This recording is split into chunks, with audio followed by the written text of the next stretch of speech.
Being an independent artist is tough. After all, the expression starving artist exists for a reason.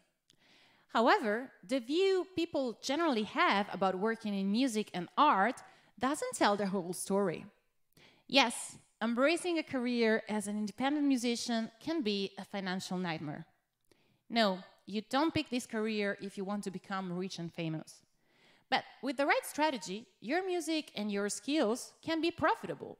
In this video, I will guide you through 5 income source ideas for independent musicians.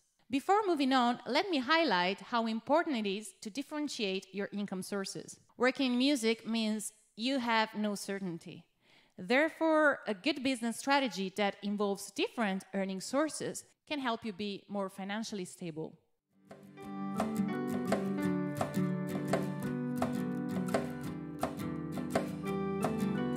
Welcome, people.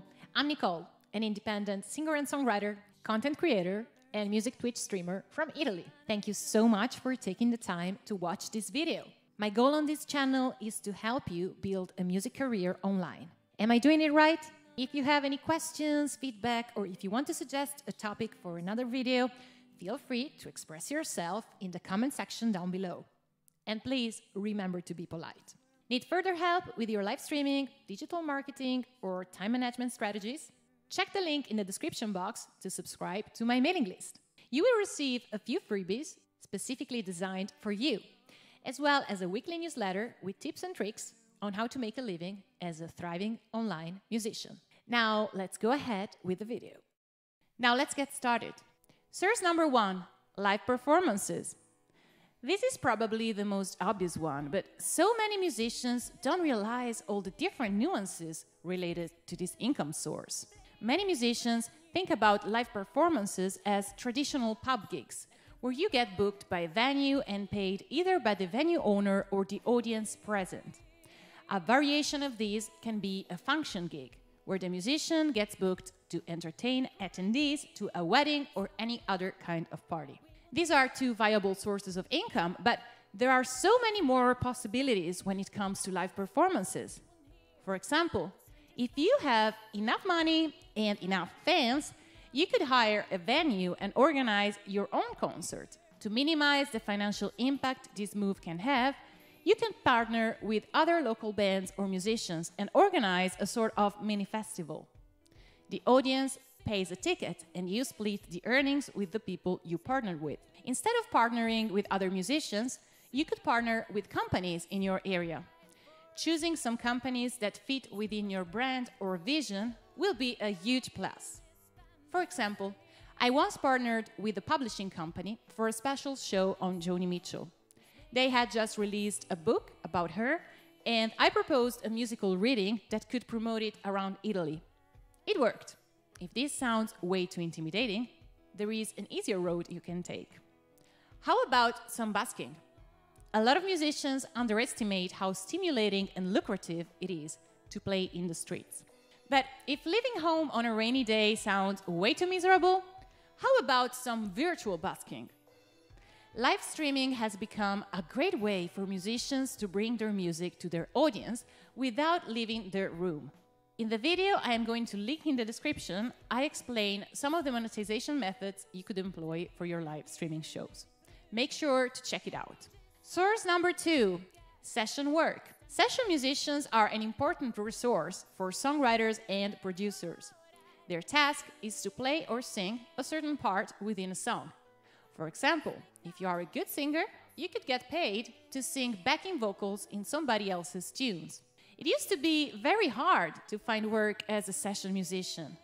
Back in the days, you had to live near a big city where recording studios were located. You also had to know the right people and network a lot. While networking is still important, the internet made all of this a lot easier. There are now platforms specifically designed for artists to sell their services as session musicians and songwriters or producers to pick the right person for their project. Some examples include Fiverr and SoundBetter. Source number 3, selling products.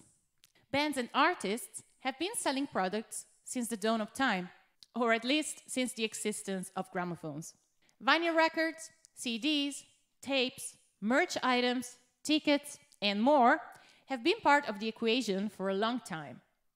Quite often, these sales were handled by the record label or another company. The artist would only receive their percentage, without caring too much about the distribution and selling process. Independent artists today often have to step in and take care of this business branch in the first person. The good news is, we are no longer limited to physical items that require quite a lot of money and time as an initial investment. Today, we can easily create digital products and sell them on autopilot. From digital tracks to music lessons, from printables to interactive apps, the sky is the limit. Digital products require an initial investment of time and sometimes money, although this is not always the case. However, once they are created and the promotional and selling strategy is in place, you don't have to actively focus on them.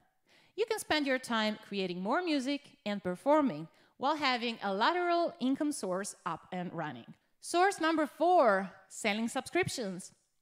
Subscriptions and memberships can also be considered products. However, their functioning is slightly different. Instead of selling one item, therefore gaining a certain amount of money once, subscriptions allow you to count on some recurring income from your fans or students. You can sell subscriptions through external platforms like Patreon or on your website. You can offer digital or physical products that subscribers can have access to, according to your availability in terms of time and resources. Subscriptions are a great way to sell music lessons too. Instead of having in-person lessons with one student at a time, you could record tutorials and other educational material to give out to subscribers. This means you will optimize your time while still making some money. Source number 5, royalties. This income source is often underestimated by small artists for 2 main reasons. First of all, it is very complicated to know how royalties work. There are many different kinds of royalties collected by different PROs. It can be hard and intimidating to understand what PRO to subscribe to and how to make sure your royalties are received. The second reason is that royalties are usually quite small amounts for not so popular artists. However, you can totally boost your income and set another automated money flow by making sure that all the royalties connected to your published songs are collected. You are entitled to royalties every time someone streams or downloads your song, every time it is aired on radio or TV, every time it is performed publicly, and every time it is used in sync with a video. The sum of these different royalties can result in quite a decent income boost. Even if royalties are a tiny percentage of your income, don't underestimate them. Your songs are assets that can keep generating income in years to come. So don't miss out on that. Have you got any other income source ideas for independent musicians? Post them in the comments and feel free to share your experience. Thank you so much for watching. Rock on. Ciao.